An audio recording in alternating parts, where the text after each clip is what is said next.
Magandang hapon mga kalinis. Dito na kami sa site. So, ang gagawin namin is tapon ng basura, 2 washroom, tapos may 2 kwarto doon. Basura, carpet. Ito din, may kwarto, tapos doon pag diniretso mo, 2 kwarto, basura. So, carpet, tapos ito, map, mamaya after ng vacuum. Tapos, punas ng tables. Yun. Tapos may, ito yung, ano nila, may konting hugasin. Hugasan mo rin yan. Punas ng ref, microwave, ito. Tsaka ito, linis ng washroom. Tapos, sa taas, meron silang second floor. Minsan dyan sila kumakain. Konting vacuum lang, tapos konting punas ng table, tapos may basura. Yun. Dito na tayo, mga kalinis. Nakuha ko na yung mga basura nila. So, ito yung second floor nila. Usually, dito ginagawa yung mga meetings nila. Nagpapa-training din sila dito. Ayan. Tapos, minsan, kadalasan dito rin sila kumakain kapag break time nila.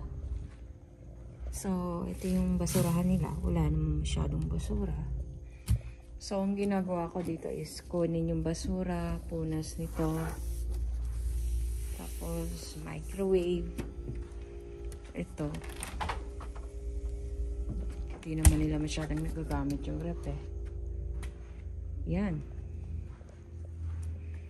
Itong floors nila. Itong carpet nila. Binabacuum din nila. Binabacuum din namin. Yan.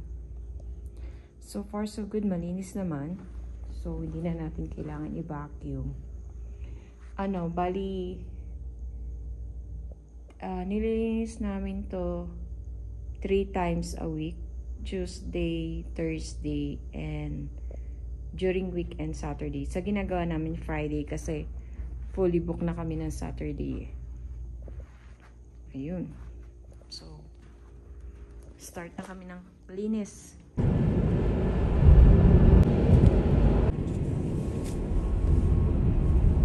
Good morning!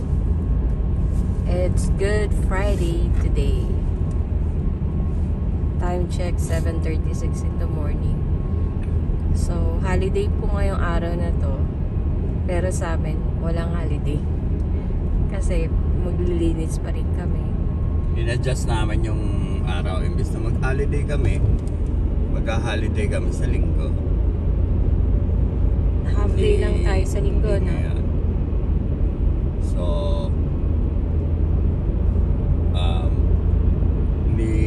binawasan namin yung load namin ng Saturday and Sunday. In-adjust namin yung mga cleaning ng Saturday and Sunday. Para today half day lang kami, bukas half day lang kami, linggo half day lang kami. So, yun. Ang bilis na nito nagawa, oh. Bagong bahay. Wala pa yan, diba? Last summer, wala pa yan. Bilis na nagawa. Yan yung mga bagong apartments. Mahal na bayad dalawang building. Ito mga ayun, bagong... mga bagong bahay. Yun o. Mga tabi-tabi na yan o. Kensington. Bagong community po yan. Kaya pa na yan, advertisement nila eh. Tapos, dati tandaan na to. Yan, wala yan last year. Ngayon gawa na o. Mga nasa ano na yan, 400 ang presyo. Yung daan natin, dati malapad po itong daanan na to. Lalaparan din nila yan dyan sa kabila. Ayun o, dyan sa kabila na yan. Side na to, lalaparan. Ito, side na to. Nakita mo yung poste na yan? Oo. Sasagad dyan doon. Ito yung one way. Dadagay pa ng isang two way na two-way na ano, 2 lanes na kalye.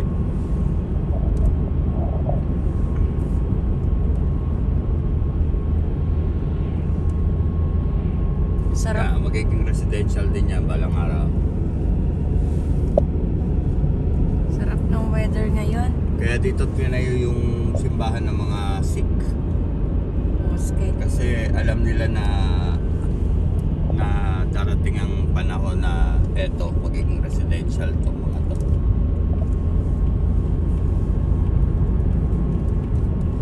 Kaya dyan nilagay yung mga ano ng Sikh.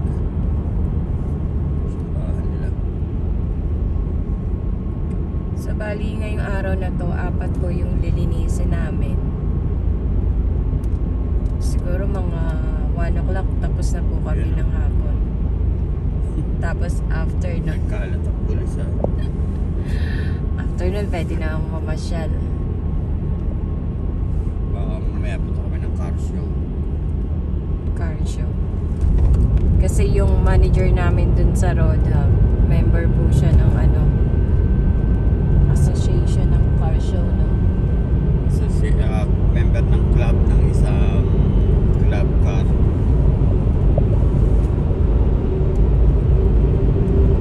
Car enthusiast. Club ng isang car enthusiast. Mga vintage, gano'n. Nare-restore nila. Isa sa mga entry. So, siya yung nagpapatakbo ng Roadham na nililinisan namin na happy ring. So, mamaya titingnan namin yung entry niya.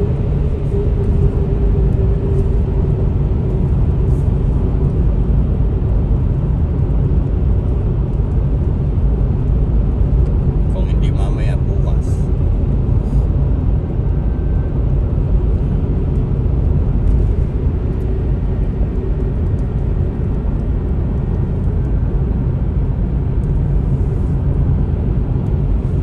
Ayun. We're just gonna take the day ano lang, easy lang. Yan, napakaganda ng umaga, kaya lang alsa, lamig pa rin, super lamig. Lamig pa rin. Nagdo-double jacket pa rin kami. Kala ko hindi na kailangan. Pero pag sa hapon, yun, kaya naman ng ano, light jacket. Sa umaga nangangagat. Kasi lamig.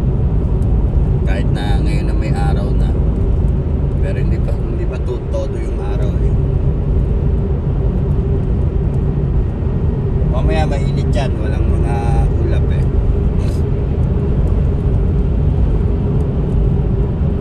Clear sky.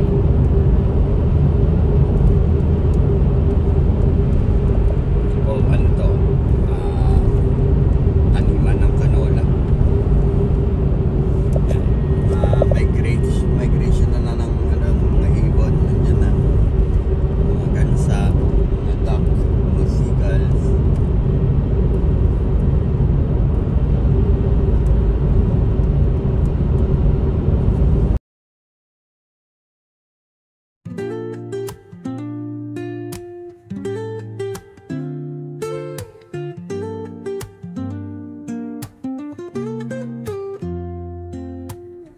Woke up late, missed the morning glaze.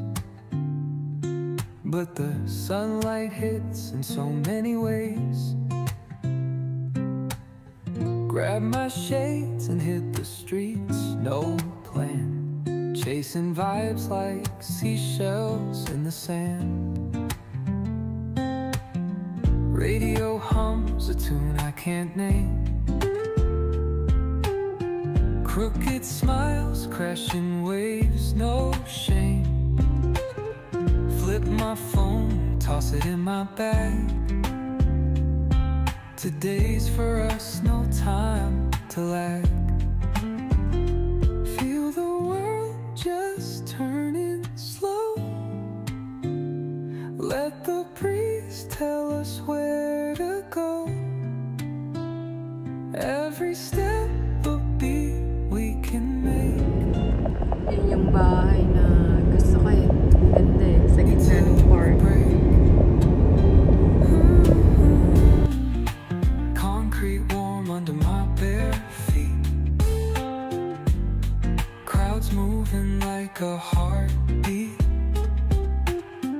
skipping stones in city streams we find. Let's write a new story, leave the old behind. Mga kalinis, dito na kami sa site. Ang dumi. Yard kasi yung warehouse nila dito eh. Tsaka yung paligid ng building na to. So, ito po. Ito yung nililinis namin. Floors, basura, tapos ng mga punas.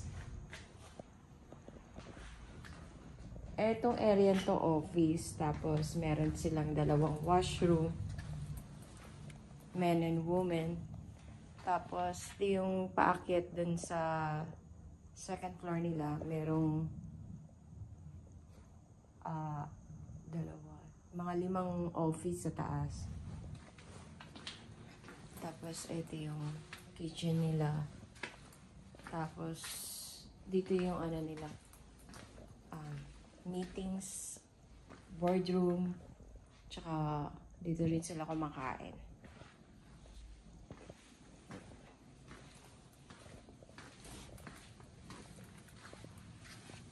Tapos dito yung warehouse nila.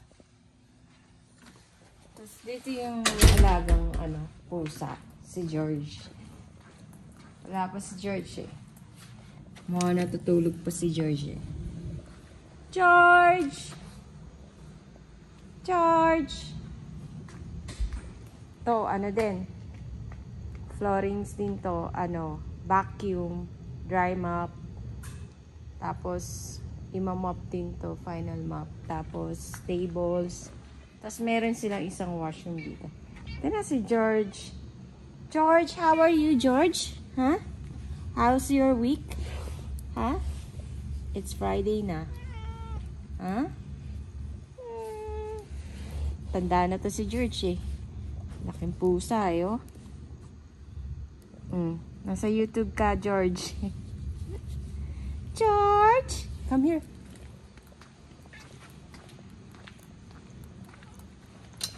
Yun. Please umakyat. George! Nagpapapet. Kaya lang, dungis mo, George eh. Di bali, love naman kita eh. Love ka naman namin eh. Kahit na madungis kayo, napamahal na rin to sa amin eh. Yung una, hindi kami kilala nito, lumalayo. Tapos later on, yun. George? George? Tapos si George. Georgie. George, ha? Sarap pa pet, oh. So, diyan ka muna, George. Tatrabaho muna kami, George, ha? George? George? Okay. Dito may rin pa eh. 2 opisina dito eh. Punas lang din po ito ng table. Mga pintuan. So, dito inaabot po kami ng mga 2 oras. Na yun? Mabilisan na po yun. Ito yung dati naming strip and wax. Dito. Ay, gusto talaga, oh.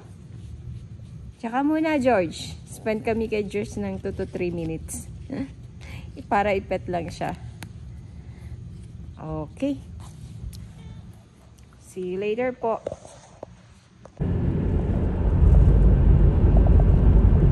Yun, mga kalinis. Tapos na kami. Naabot kami ng 2.5. Ang dumi. Yung mga boots kasi nila, inaakit nila dun sa opisina. Kaya kumakalat. Ayun. So, dito na kami. Papunta sa second site. Pangalawa, pangatlo, yun, marurumi din yun. Industrial, kasi yan, office eh. May mga warehouse sila, kaya madumi. Sabi ka. So, yun. See you later.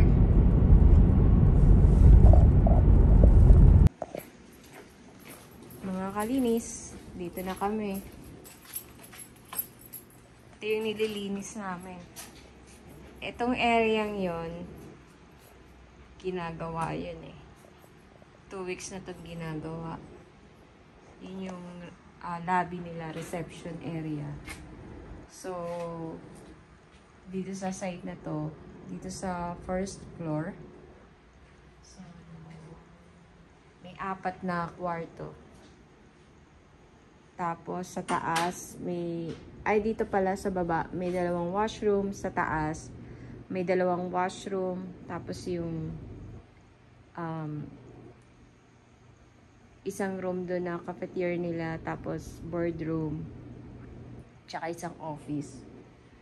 So, ang nililinis namin dito is vacuum, mop, tapong basura, punas ng tables, yun, linis ng washroom.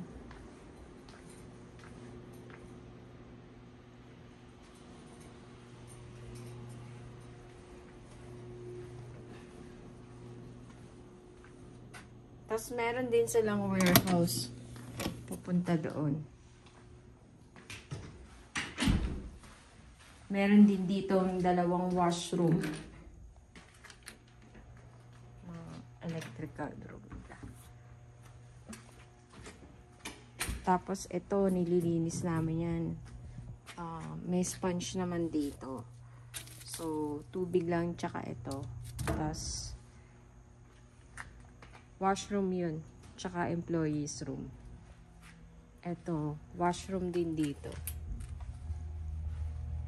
So yun, tinitira lang namin to nililinis lang namin to ng mga 1.5 hours.